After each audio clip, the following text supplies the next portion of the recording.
আসসালামু আলাইকুম প্রিয় দর্শক, অন্য মঞ্চের আলাপচারিতায় আপনাদের সকলকে স্বাগত জানাচ্ছি। দুটো খবর নিয়ে আজকে আলোচনা করবো। এক হচ্ছে ট্রাম্পের ভিজিট এবং শেখ হাসিনার প্রত্যাবর্তন নিয়ে বিএনপি এবং জামাত কি ভাবছে। আগে বলি ট্রাম্পের ভিজিট নিয়ে। আপনারা জানেন যে 2-3 দিন আগে মার্কো রুবিও এসেছিলেন, সার্জিও গোর তার আলোচনা করে গিয়েছেন এবং কাগজেও বেরিয়েছিল ডোনাল্ড ট্রাম্প আসছেন।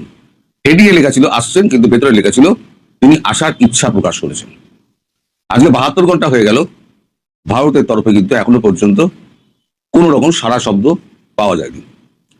অর্থাৎ ট্রাম্প এই নিয়ে 3বার, আগে 2বার করেছেন, এই নিয়ে 3বার ভারত সফরের ইচ্ছা প্রকাশ করেছেন, কিন্তু ভারত এখনো পর্যন্ত সে ব্যাপারে কোনো ইতিবাচক সাড়া, যাকে বলে যে আপনি আসুন, আমরা অপেক্ষা করছি, আপনি বৃহৎ শক্তি, আপনার জন্য আমরা অপেক্ষা করছি, সেরকম কোন রকম সাড়া শব্দ কিন্তু ভারতবর্ষের পক্ষ থেকে এখনো পর্যন্ত পাওয়া যায়নি। এখনো পর্যন্ত।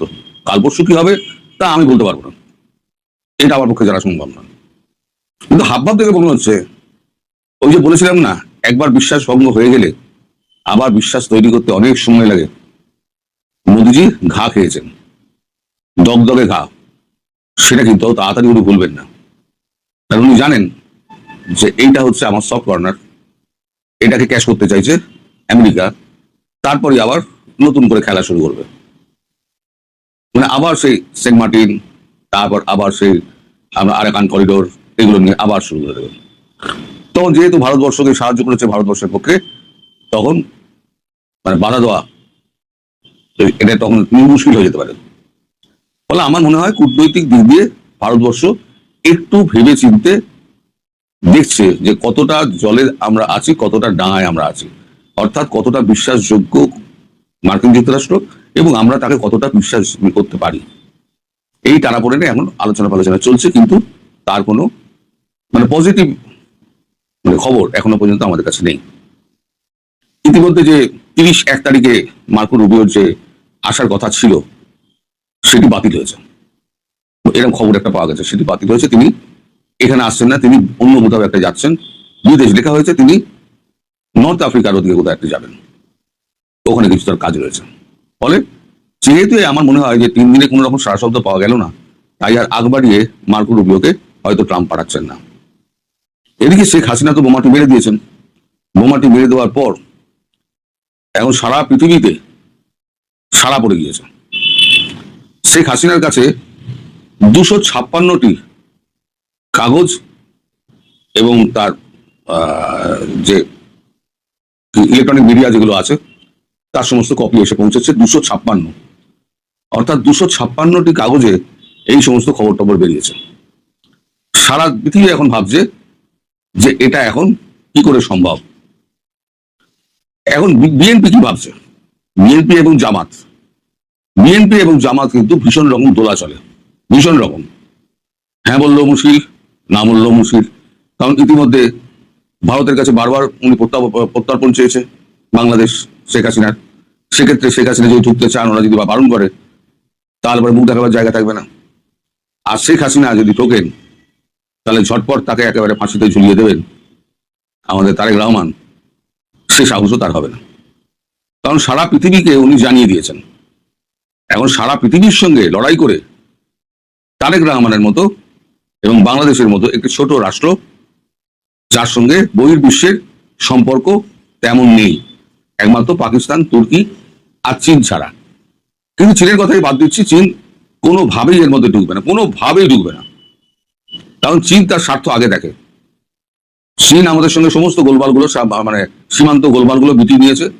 আমি আগেই বলেছিলাম। এখন চীনের বিদেশমন্ত্রী ওয়াং ই, তিনি এসেছিলেন, 2 দিন কাটিয়ে গিয়েছেন, নানান রকম কথা হয়েছে। তার মধ্যে রিক আছে, RIC আছে, তার মধ্যে ব্রিক্স আছে, এই দুটো গঠন তো হচ্ছেই। আর এখানে রয়েছে রাশিয়া, আবার একসঙ্গে দুজনে এই মাসের নভেম্বর ডিসেম্বরে আসবেন, সেটাও আমি বলেছি। ফলে এই ছুটকো ছাটকা ব্যাপারে ঢুকে চীন নিজের অস্তিত্ব সংকটে ফেলবে না। কারণ মায়ানমারের সঙ্গে চীনের সম্পর্ক, জান্তা সরকারের সঙ্গে চীনের সম্পর্ক ভালো। আরাকান আর্মির সঙ্গেও কিন্তু তাল মিলিয়ে চলছে চীন, কোনো পক্ষকে কিন্তু খেপাচ্ছে না, জাস্ট স্থিতাবস্থা রেখে দিয়েছে। চীন অত্যন্ত বুদ্ধিমান, ও ঘোরেল চীন। ফলে ওই ছোট বাংলাদেশের এতে পড়ে জড়িয়ে, বাংলাদেশের ব্যাপারে জড়িয়ে নিজের অবস্থা ঠিলে করা এবং ভারতকে দূরে সরিয়ে রাখা, বিশেষ করে ভারতের বাজার যখন ধরতে হবে, ভারতের কি বলে সম্পর্ক ভারতের সঙ্গে উন্নত করতে হবে। 10 বছর বাদে কি হবে আমরা জানি না, কিন্তু আপাতত ঠিক হয়েছে 10 বছরের জন্য সমস্ত কিছু ঝুড়ি চাপা থাক, আমরা যা করব নিজেরা করব, নিজেরা ঠিক করে নেবো। এখন বিএনপির হয়ে গেছে খুব মুশকিল, জামাতের হয়ে গেছে খুব মুশকিল। জামাতের একটা শক্তি রয়েছে, বিএনপির যে মাঠের শক্তি তার থেকে জামাতের শক্তি কিন্তু বেশি। এই যে জুলাই আগস্টে যত মিছিল হয়েছিল সবই তো জামাত লোক সাপ্লাই দিয়েছিল, ছেলেপিলে সাপ্লাই দিয়েছিল। এই জামাত এবং বিএনপি এখন এত অত্যাচার করেছে, আমি বলেছিলাম না ইউনূসের ছেড়ে যাওয়ার জুতোয় এরা পা গলিয়ে দিয়েছে। ইউনূস যা যা করেছে এরা সেগুলোই করে বেড়াচ্ছে।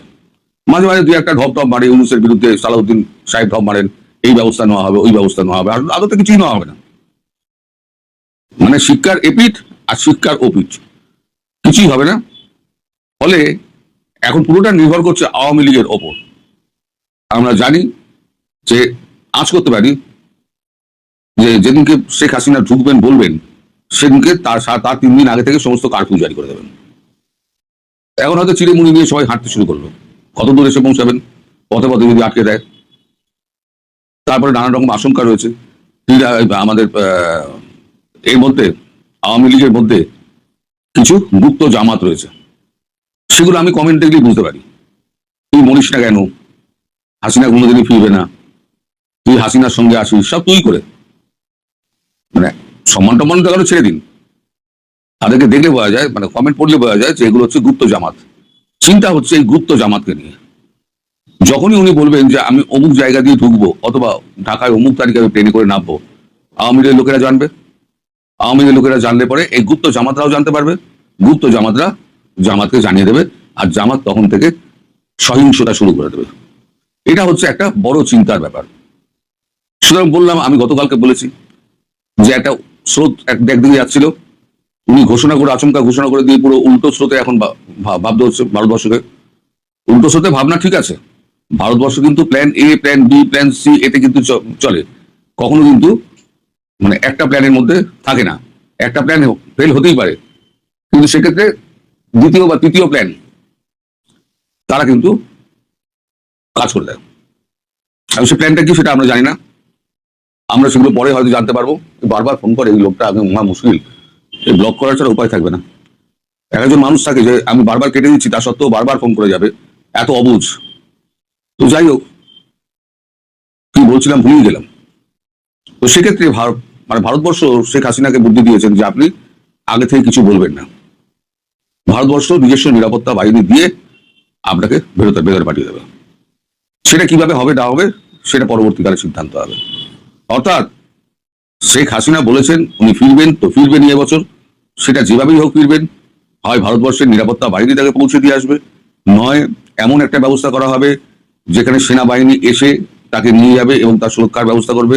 নাহলে আস্ত রাখবো না, ওই গতকালকে বলেছিলাম আস্ত রাখবো না, এরকম একটা হতে পারে।